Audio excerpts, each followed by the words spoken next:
jeigu žmona savo vidiniam pasaulyje jaučiasi, kad moteris visuomet turi būti pranašesnė ir moteris vertingesnė už vyrą. Ir jeigu moteris savo viduje jaučiasi, kad aš esu svarbesnė negu tu, ir sakysim, kad aš vis tiek darau daugiau negu tu, taip, ir aš tau duodu daugiau negu tu man, taip, kartais gali būti, kad būtent jinai ir laiko tą poziciją, kad tu niekad man nepriliksi. Tu niekad netapsi toks svarbus kaip aš. Tu niekad nesugebėsi būti toks reikšmingas kaip aš ir tu niekad negalėsi duoti man kažko lygiai, kaip ir duodu aš tau. Ir būtent tokia pozicija, sakykim, iš esmės gali būti kaip spyna ant durų, kuri neleidžia vyrui iš esmės atsistatyti ir būti vyru. Todėl, kad santykis moters ir vyro, pavyzdžiui, tu pasistenk būk vyriškas. Bet jeigu vidinis santykis yra toksai, kiek tu besistengtum, tu būsi labiau vyriškas, aš tavim labiau džiaugsiu, bet aš vis tiek būsiu viršesnė.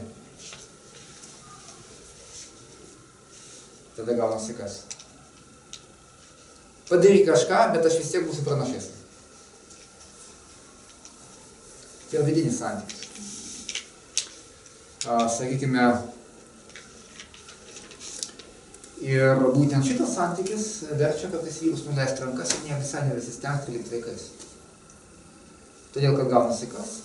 Jeigu vyras nori turėti šitą moterį, kurią jis pamilo, jam reikia būti kuo mažesniu. Kitaip jis negalės tos moters turėti. Ir aišku, gaunasi konfliktas. Mūsų pačiuose konfliktas. Aišku, viena dalis toje moteryje nori turėti vyrą, lygiavertį vyrą. Nori turėti. Tačiau jeigu yra kita dalis moteryje, kuri sako, moteris visą laiką yra viršesnė, o vyras niekad negalės būti jai lygus, bet būtent šita paslaptinga dalis, tai, jinai, kurią vyras jaučia, jis jaučia, kad jeigu aš noriu tave turėti, aš turiu visą laiką būti žemesnis už tave. Ir tai gaunasi kaip uždaras ratas. Iš esmės, tam, kad iš to uždaro rato išeiti, pati moteris turėtų žvelgdama į vyrą sugebėti pamatyti žmogų, kuris gali būti lygiai svarbus jai, kaip ir jinai jam, ir lygiai kažką duoti jai, kaip ir jinai duoda jam. Ir pripažinti, kad vyras gali būti lygiavertis moteriai. Kad jinai lygiai taip pat reikalinga turėti vyrą lygiavertį, kaip ir vyras turėtų moterį. Ta prasme, moteriai reikia tam tikrų būdų lyg pasižeminti. Tačiau įdomiausias dalykas, tai, kad tas pasižeminimas, būtent toks pasižeminimas, iš tiesų atveria pačiai moteriai visai kitas erdves. Moteriškumo erdves. Ir kiek mes tam praktiškai dirbom tokiais klausimais, tai, kai moteriai pavyksta tai pripažinti, sakysime, ir pasakyti, vis dėlto mes esame lygus. Jinai pajaučia, kaip jinai gali atsipalaiduoti, nuo jos nueina visos vyriškos įtampos. Jinai sako, aš pradedu jaustis visai kitaip kaip moteris. Ir aš sako, visai nesijaučiu pažeminta. Aš kaip tik įgyju savo tikrąją vertę, tikrąjį orumą, tikrąjį moterišką orumą įgyju, apie kuriuo aš net negalėjau svajoti. Ir be abejonės moteris partnerystėje ir šeimoje kažkuo tikrai bus pranašesnė už vyrą. Tai ir vaikų ateivedimas į pasaulį, taip rūpinimas ir namų netvarkymas, be abejonės turės savo pranašumą.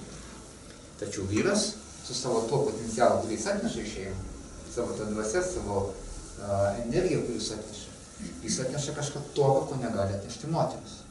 Ir bendros jie yra lygus. Vienas turi vieną savo pranašumą, kitas kitur savo pranašumą. Taip. Ir jie bendros lygus. Jeigu aš sutinku tapti lygia su lygiu ir sutinku būti lygi ir sutinku pripažinti, kad tu kaip vyras gali kažką padaryti dėl manęs, kur aš kaip moteris būsiu tau dėkinga,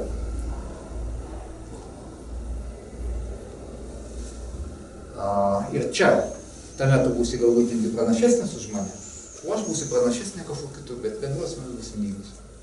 Tada pas jį yra atsirandas šansas. Gaunasi, jis gali būti lygiaverčiu vyru, neprarasdamas tos moters.